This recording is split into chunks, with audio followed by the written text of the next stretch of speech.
Sinasabi ko sa inyo, sa mga hinilang wala pang lumilitaw na higit na dakila kay Juan Bautista. Sabi nga natin paano si Maria? So bahagi yun. Well, ibig sabihin, kaya ako itinuturing na dakila si Juan Bautista dahil sa kanyang pangunguna para sa pagdating ng Mesiyas. Pero sabi nga natin, ano ngayon yung karangalan na ibinibigay natin kay Maria? Dito siya papasok sa kinakailangan hindi natin tumutuloy. Ngunit ang pinakaaba sa mga taong pinag-aarian ng Diyos ay dakila kaysa Kanya. Meron pang mas dakila kaysa kay Juan Bautista. Yung pinakaaba sa mga taong pinag-aarian ng Diyos. So, hindi lang si Maria. Maaaring may iba pa ang itinuturing na pinakaaba sa mga pinag-aarian ng Diyos. Pero ibig sabihin na ang kadakilaan ni Juan Bautista ay dahil sa kanyang pangunguna, sabi nga natin ay precursor, tagapagpahayag, tagapanguna na pagaling ng Mesiyas. Kaya bahagi yun, kaya napakahalaga po yung sabi nga natin dito, kasi pwede isa sa ating basahin mo, pinakaaba sa mga taong pinag-aarian ng Diyos ay dakila kaysa sa Kanya. Bahagi yun. Hindi lang ako si Maria. Pagkakataon na kung saan yung makita ko natin, pero kung iba yung karangalan na pinagkaloob kay Maria. Pero sabi nga natin, baka sabihin niya wala nang lumilitaw na higit na dakila kay Juan Bautista mula sa mga isinilang noong kapanahunan niya. Ay hindi meron ng kalutong yung pinakaaba sa mga taong pinag-aarian ng Diyos. Kaya napakahalaga yung kababaan ng kalooban. Ang pagkakataon na kuminsan ay napakahirap tamuhin sa daigdig na ito. Bakit? Kasi ang tinitingnan ng tao hindi yung pagiging aba. Kasi hindi ka maririnig, hindi ka makikita.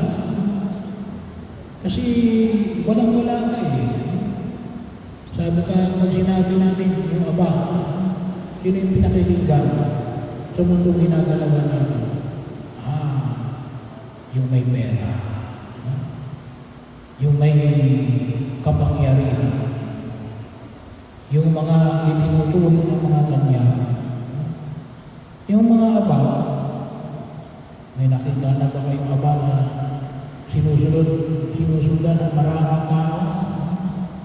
Wala. Bahagi ho na makita ho natin.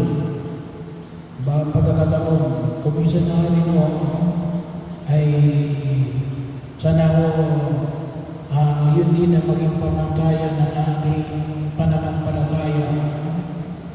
Hindi ho pabonggahan. Hindi ho kung tawagin natin mayroong mga pasikatan.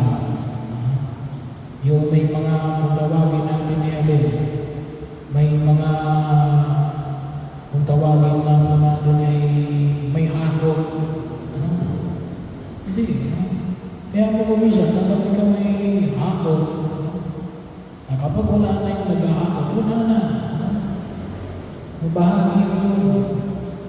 Kaya nga kung minsan nakikita natin na mahirap ang magiging aba. Kasi pwede ka hindi pansinin at hindi lang kasi hindi ka pwedeng pansinin. No? Pwede kang sipa-sipain. No? Aba ka eh. No? Ito yung mga itinuturing natin na walang-wala. No? Yung walang kakayanan at walang kapangyarihan. Pero sa tingin ng Diyos ay ito yung mas higit pa kay Juan Bautista. Bilang mga pinag-aharian ng Diyos. Bahagi yung kaya, ano yung hamon para mo sa atin? Na sa gitna ng pagtulo natin sa panamaga ng buong may kapal, ay hindi ubali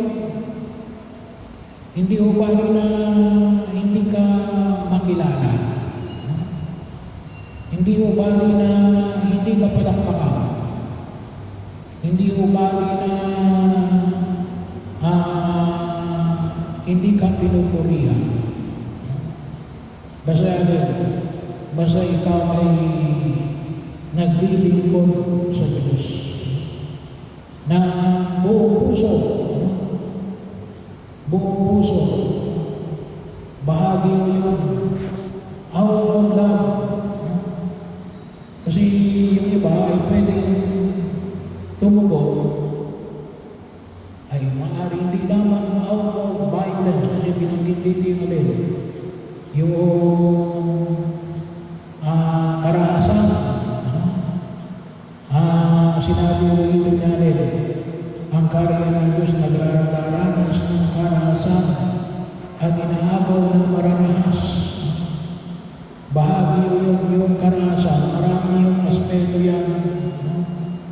Yung tinatawag natin pagiging marahas, kasama na dyan yung pananakot. Kasama na rin dyan yung, sabi nga natin, hindi naman, wala namang baril. Kaya lang mga binayaran. Bahagi yun. Hindi kaya yan pinangakuan ng mga pwesto. Ay makikita natin na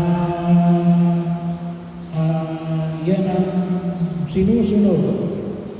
Yan ibig sabihin, iba't ibang forma ng karahasan na nakita natin sa mundo ginagalawan natin.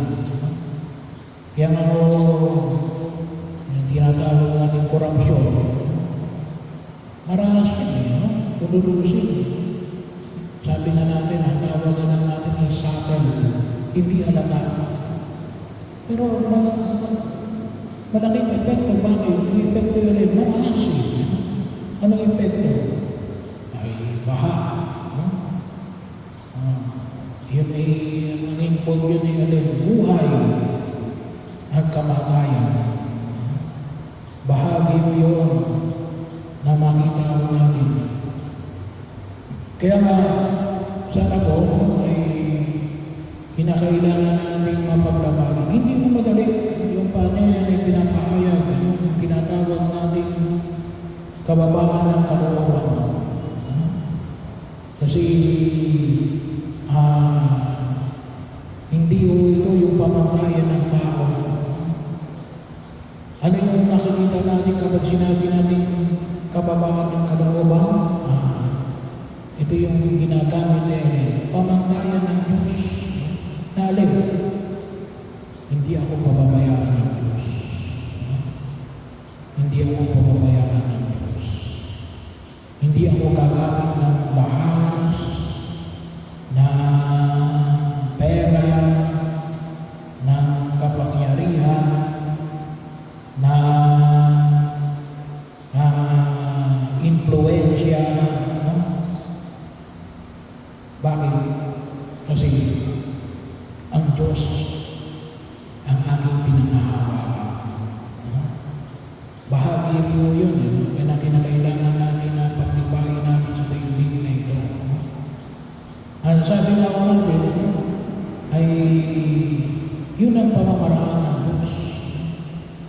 Kaya tinawag na rin, mas nakila kaysa kay Juan Bautista.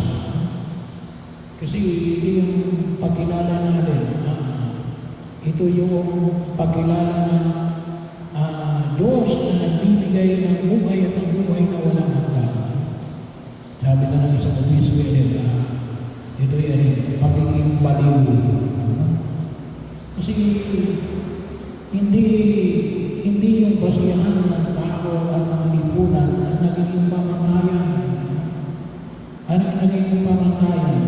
Ang Diyos at ang pangakong langit. Na kung tuusin, hindi mo makikita sa mukha ng daigdig na ito. Kasi ano yung nakikita natin sa daigdig na ito ay kung anong yaman mo, kung ano yung kapangyarihan mo. Pero ikaw ay kahit na ikaw ay minamaliit, magpatuloy ka nang walang pagbabanta. Huwag ko siya gawa ng pamamahal. Bakit? Kasi naniniwala ka na hindi ka pababayaan ng Diyos. Yun ang ibig sabihin ni Maria, mangyari naman sa akin sang-ayon sa iyong sinabi. At iyon ang hindi yung madali yung pamamaraan ng Diyos.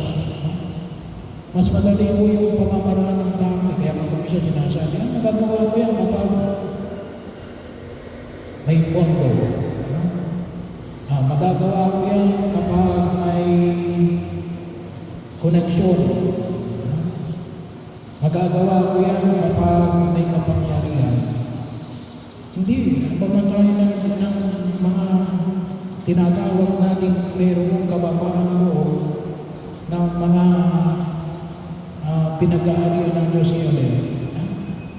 magagawa ko yan gawa ng